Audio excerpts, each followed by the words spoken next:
Hello guys, आज हम पढ़ेंगे कंडीशंस चैप्टर 3 के।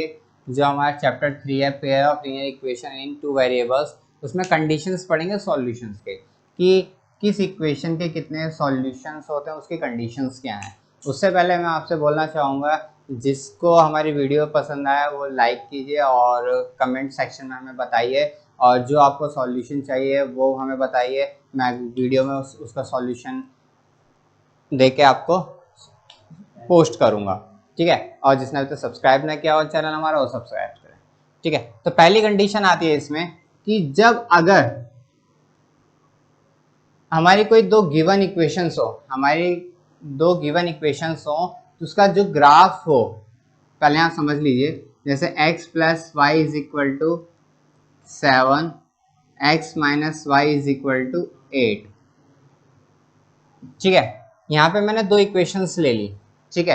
अगर पूछा जाएगा इसके कितने सॉल्यूशंस हैं, ठीक है, तो वहां पे उसकी कंडीशन होती है पता लगाने की। सबसे पहले यहाँ से हम देखते हैं इक्वेशन जो फर्स्ट है और जो इक्वेशन सेकंड है। मैंने इसकी स्टैंडर्ड फॉर्म लिखवाई थी आपको पहले कि अगर कोई दो इक्वेशंस होंगी, उसकी स्टैंडर्ड फॉर्म क्या होगी, a1x plus b1y plus c1 is equal to 0। और सेकंड इक्वेशन की क्या होगी, a2x plus b2y plus c2 is equal to 0। ये हमारी क्या होंगी, कंडीशंस होंगी, ठीक है। अब यहाँ से हम इन दोनों में कंपेयर कर रहे हैं, तो देखो सबसे पहले ये इक्वल टू के इधर होना चाहिए। चलो मैं इसको इक्वल टू के इधर लिख रही हूँ, प्लस में था तो डायरेक्ट क्या हो जाएगा, minus. Same as it is 8 हमारे यहाँ प्लस का है तो इधर क्या हो जाएगा, माइनस। अब इन दोनों में कंपेयर कर रहा हूँ, तो यहाँ x का कोफिशिएंट क्या है, a1, तो यहाँ पे x का कोफिशिएंट क्या है 1, y का कोफिशिएंट क्या है b1, तो यहाँ y का कोफिशिएंट क्या है 1। साइन भी देखना है, दोनों प्लस के तो दोनों प्लस के रखें। c1 यहाँ पे और यहाँ पे क्या है c1 minus 7। Same as it is नीचे को कंपेयर करेंगे। x का कोफिशिएंट यहाँ पे हमारा क्या है a2, यहाँ पे कितना है 1। y का कोफिशिएंट यहाँ पे क्या है b2, यहाँ पे कितना है -1। c2 का यहाँ पे कितना है 8, -8, ठीक है। अब यहाँ पे हमें क्या करना है कि इसकी कंडीशन बतानी है कि इसमें कितने सॉल्यूशंस होंगे। तो वो कंडीशन क्या है कि हम देखते ही पता लगा लें कि इसमें एक कितने सॉल्यूशंस हैं। अब वो कंडीशंस क्या होती है हमारी, if a1 upon a2 is not equal to b1 upon b2। अगर हमारा a1 upon a2 is not equal to हो जाए किसके, b1 अपॉन b2 के, तो जो इक्वेशंस होगी हमारी, उसके कितने सॉल्यूशन होंगे, वन सॉल्यूशन। कितने सॉल्यूशन, वन। हम इसको यूनिक भी बोलते हैं, क्या बोलते हैं इसे, यूनिक, यानी इसका एक ही सॉल्यूशन होगा, ठीक है। अगर a1 अपॉन a2 हो जाए is not equal to b1 upon b2 के, ठीक है, तो यहाँ पे क्या होगा, वन सॉल्यूशन, यानी कि यूनिक सॉल्यूशन हम बोलेंगे। अब इसका जो ग्राफ आएगा,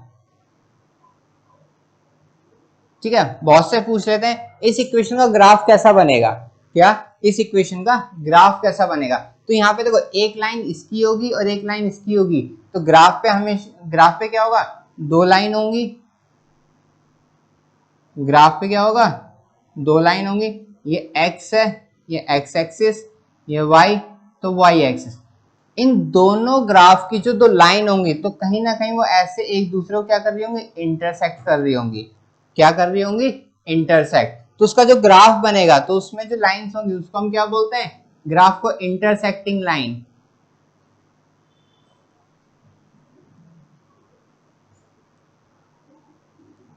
क्या बोलेंगे, इंटरसेक्टिंग लाइंस। ये दोनों आपस में क्या करें, इंटरसेक्ट करेंगे। जहां इंटरसेक्ट करते हैं वो जो कॉमन पॉइंट होता है, ठीक है, वही उसका सॉल्यूशन होता है।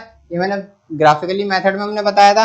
तो देखो ये दोनों लाइंस कहाँ काट रही है एक दूसरे को आपस में, एक पॉइंट पे। एक पॉइंट पे जब वो काट रही है तो यहाँ पे क्या है, एक ही सॉल्यूशन है, तो इसलिए हम उसको क्या बोलते हैं, इंटरसेक्टिंग लाइन। एक ही लाइन पे काटती हुई जाएंगी और उसका क्या होगा, वन सॉल्यूशन, यानी कि यूनिक सॉल्यूशन होगा, ठीक है। अब नेक्स्ट है हमारा, कोई दो इक्वेशंस मैंने फिर से ली हैं। पहली इक्वेशन ये है 7x plus 3y minus 3, 14x plus 6y minus 6 है इक्वल टू 0 है। कंपेयर करते हैं तो a1 हमारा होगा 7, b1 होगा यहाँ पे 3, C1 होगा -3। सेम एज इट इज यहाँ पे A2 होगा 14, B2 होगा यहाँ पे 6, C2 होगा -6। ठीक है, अब यहाँ पे सेकंड कंडीशन है मेरी, अगर दो इक्वेशंस के, ठीक है, दो इक्वेशंस के जो कोफिशिएंट्स के रेशियो हैं A1/A2 equal B1/B2 equal C1/C2, अगर तीनों के कोफिशिएंट्स के रेशियोज क्या हो जाएं आपस में इक्वल हो जाएं, ठीक है, कोफिशिएंट्स के रेशियोज क्या हो जाएं तीनों के आपस में इक्वल हो जाएं, तो उसको हम बोलते हैं मैनी सॉल्यूशन। क्या बोलते हैं? मैनी, यानी इसके बहुत सारे सॉल्यूशंस हैं। क्या हैं इसके? बहुत सारे मैनी सॉल्यूशंस, बहुत सारे, इनफिनाइट, ठीक है, इनफिनाइट सॉल्यूशंस हैं इसके। ठीक है, अब इसका आएगा ग्राफ, इसका ग्राफ क्या होगा? ठीक है, अब इसका ग्राफ कैसा होगा? इसकी जो ग्राफ बनेगा वो एक के ऊपर एक जाएगी लाइन, जैसे मान लो ये लाइन गई है और एक और लाइन भी इसी के ऊपर जाएगी, मतलब वो हर जगह एक दूसरे को क्या करेंगे? टच करती हुई जाएंगी। और मैंने बताया कि सॉल्यूशन किसे कहते हैं? जहां पे दो लाइन आपस में इंटरसेक्ट करती हैं, टच करती हैं। तो देखो यहाँ पे ये दो लाइन जो है आपस में एक दूसरे के ओवरलैप करती हुई जा रही है। क्या जा रही है? ओवरलैप, यानी वो हर जगह क्या कर रही है? एक दूसरे को टच करती हुई जा रही है। ठीक है, तो एक दूसरे को क्या कर रही है? टच करती हुई, ओवरलैप करती हुई जा रही है। तो हर जगह क्या है? वो सॉल्यूशंस ही है उसके सारे। तो इसलिए क्या होता है? उसके मैनी सॉल्यूशन होंगे और दोनों लाइन एक दूसरे क्या करेंगी? ओवरलैप करती हुई जाएंगे। तो इसका नाम होता है हमारा कोइंसिडेंस लाइन, कोइंसिडेंट लाइंस। ठीक है, कोइंसिडेंट लाइंस बोलते हैं इन्हें। ठीक है, जो एक दूसरे को ओवरलैप करती हुई जाएंगी वो हमारी क्या होती है? Coincident line. ठीक है, अब नेक्स्ट हमारा कि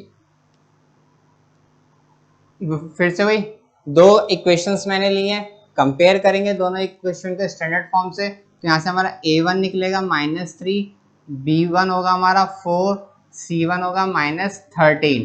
ठीक है, ऐसी A2 हमारा होगा 6, B2 हमारा क्या होगा? -8, C2 इज इक्वल टू कितना होगा?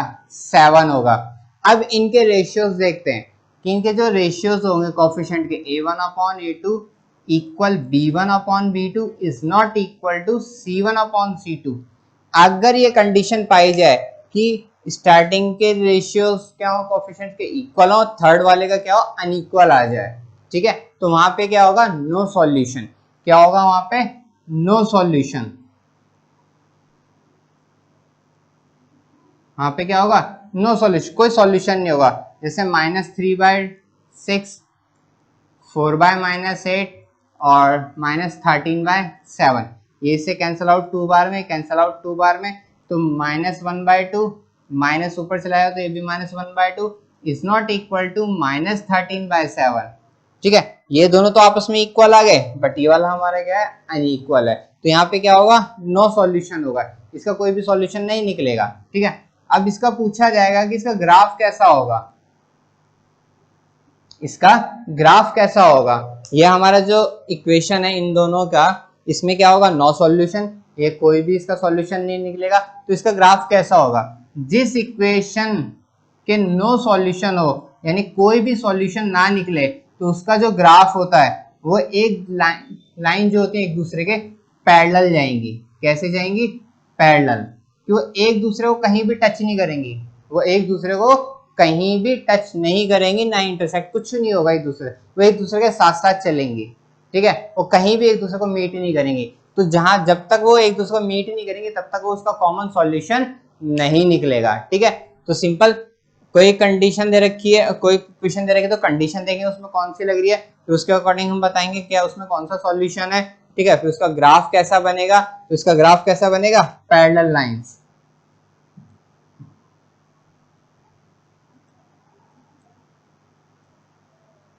पैरेलल लाइंस कैसा बनेगा? Parallel lines. ठीक है, दोनों लाइन आपस में क्या होंगी? पैरेलल आएंगी। अब यहाँ पे आता है एक कंसिस्टेंट और इनकंसिस्टेंट। कंसिस्टेंट मतलब क्या होता है? ठीक है, कंसिस्टेंट मतलब होता है जिसका सॉल्यूशन निकले, उस इक्वेशंस को हम बोलते हैं कंसिस्टेंट है। और जो दो इक्वेशंस के जो कोई कॉमन सॉल्यूशन नहीं निकलता उसे हम क्या बोलते हैं? इनकंसिस्टेंट। तो इसमें कंसिस्टेंट्स में कौन कौन सा आएगा? पहला जो वन सॉल्यूशन है हमारा,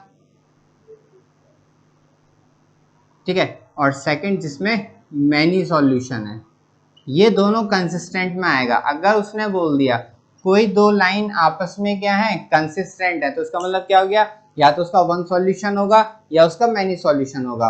अगर वो उन्होंने बोला दो लाइन आपस में क्या है इनकंसिस्टेंट है, तो इसका मतलब उसका कोई भी सॉल्यूशन नहीं होगा, तो वहां पे क्या हो जाएगा, नो सॉल्यूशन। क्या होगा, नो सॉल्यूशन, यानी उन दोनों लाइंस में कोई भी कॉमन सॉल्यूशन नहीं होगा। ठीक है, तो यहाँ पे कंडीशन क्या बनेगी हमारी, a1 upon a2 is not equal to b1 upon b2।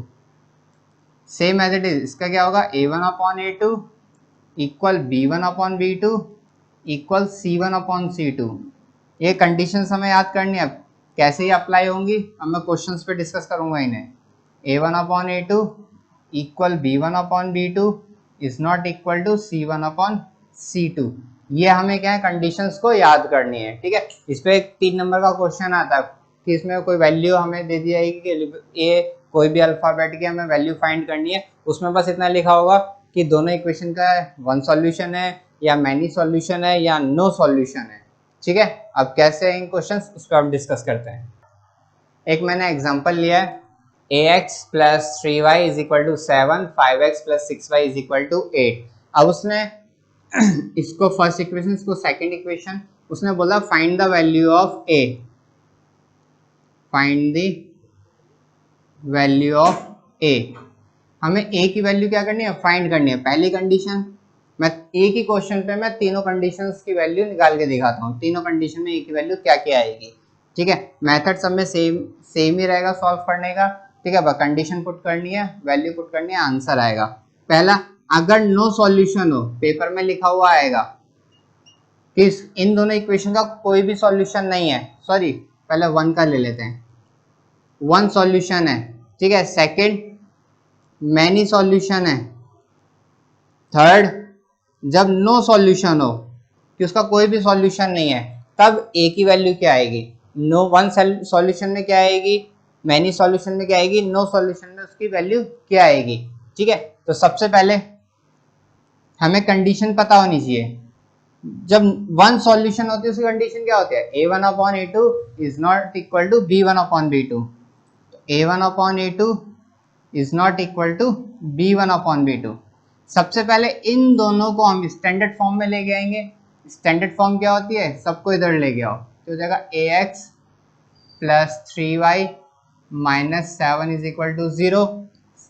इसको भी ऐसे करेंगे, 5x plus 6y minus 8 is equal to 0। अब यहां से हम क्या निकालेंगे, a1 b1 c1 a2 b2 c2। तो देखो a1 हमारा कितना है a, b1 हमारा कितना है 3, c1 कितना हमारा -7, a2 हमारा कितना है 5, b2 हमारा 6, c2 हमारा -8। हम क्या करते हैं, वैल्यू पुट करते हैं। वन सॉल्यूशन के लिए ये है, a1 हमारा कितना है a2 हमारा कितना है 5, b1 हमारा कितना है 3, b2 हमारा कितना है 6। यहाँ पे होता है नॉट इक्वल, क्या होता है नॉट इक्वल। फिलहाल हम इसको ऐसे नॉर्मली सॉल्व करेंगे। ठीक है, ये से कैंसल आउट हो जाएगा, अब ये 5 इधर जाएगा, तो a is not equal to 5/2। यहाँ देखो, यहाँ पे कंफ्यूजन करने के लिए आ जाएगा, जैसे मान लो ये ऑप्शनल में आया तुम्हारा क्वेश्चन कि 4 ऑप्शन दिए हों, ठीक है, तो a की वैल्यू क्या आएगी, तुम्हारा आंसर आ गया a is not equal to 5/2। तो वहां पे क्वेश्चन मेंशन होगा कि a की वैल्यू हमारी क्या है 5/2 है। ठीक है, तो बहुत से बच्चे क्या करते हैं, a इज इक्वल टू 5/2 सोच के उस पर टिक लगा देते हैं, जबकि गलत है। उसने बोला a की वैल्यू 5/2 नहीं होगी, बाकी कुछ भी हो सकती है, a की वैल्यू 5/2 नहीं होगी। यहाँ नॉट लिखा है, नॉट है, a is not equal to 5/2, यानी 5/2 को छोड़ के जो भी वैल्यूज होगी तुम्हारे माइंड में, जो भी वैल्यू आ रही है वो सब होगी, सिर्फ 5/2 नहीं होगी। ठीक है, इसका मतलब ये है। सेकंड कंडीशन हमारी आती है many solution, a1 upon a2 equal b1 upon b2 equal c1 upon c2। तो a1 हमारा कितना है a, a2 कितना हमारा 5, b1 कितना है 3 और B2 कितना हमारा 6, C1 कितना है -7, C2 कितना है -8। ठीक है, अब हम क्या करते हैं, अब इसको हम सॉल्व करेंगे। क्या करेंगे, अब हम इसको सॉल्व करेंगे। तो यहाँ पे देखो, हम यहाँ पहले ही दोनों में यहाँ इक्वल टू दिख रहा है, तो हम यहीं से आंसर निकाल सकते हैं। हमें तीसरे पे जाने की जरूरत नहीं है, यहाँ तीसरे पे जाने की जरूरत हमें नहीं है, तो हम वहां तक नहीं पहुंचेंगे। ठीक है, तो हम पहले दो पे इक्वल टू है, तो यहीं से इक्वेशन बना के हम सॉल्व कर लेंगे। तो यहाँ जगह a1/5 3/6, इसको इससे कैंसिल आउट करेंगे, 5 क्रॉस मल्टीप्लीकेशन तो हो जाएगा 5/2। तो यहाँ a की वैल्यू कितनी आ गई 5/2 आ गई। कितनी आ गई 5/2। तो इसका मतलब क्या, a की वैल्यू हमारी 5/2 होगी, तभी हमारा ये क्या होगा, दोनों का मैनी सॉल्यूशन होगा। ठीक है, यहाँ नॉट इक्वल है, यहाँ पे इक्वल है। अब देखो थर्ड कंडीशन जो होगी हमारी, a1/a2 b1/b2 is not equal to c1/c2। तो वैल्यू पुट करेंगे फिर से, a/5 3/6 -7/8 नॉट इक्वल। तो हम इन दोनों पे पहले से ही निकाल लेते हैं, थर्ड पे जाने की हमें जरूरत ही नहीं है। पहले दो को हम क्या कर लेते हैं, कंपेयर कर लेते हैं। ठीक है, हमें आगे जाने की जरूरत ही नहीं है, पहले दो ये रेशियो दे रखे हैं, इन्हीं को कंपेयर कर लो। तो देखो ये दोनों सेम है, तो हमारा क्या जाएगा, दोनों में आंसर सेम आ जाएगा।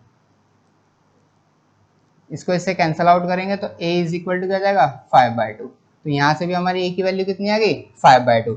इस पे ज्यादा ध्यान देना, a is not equal to 5/2 है, तो इसका मतलब क्या होगा, a की वैल्यू 5/2 नहीं है, बाकी कुछ भी हो सकती है। जो भी आपके माइंड में आंसर आए, कोई भी एक नंबर चूज कर लो, वही इसका आंसर तुम लिख सकते हो, गलत नहीं होगा।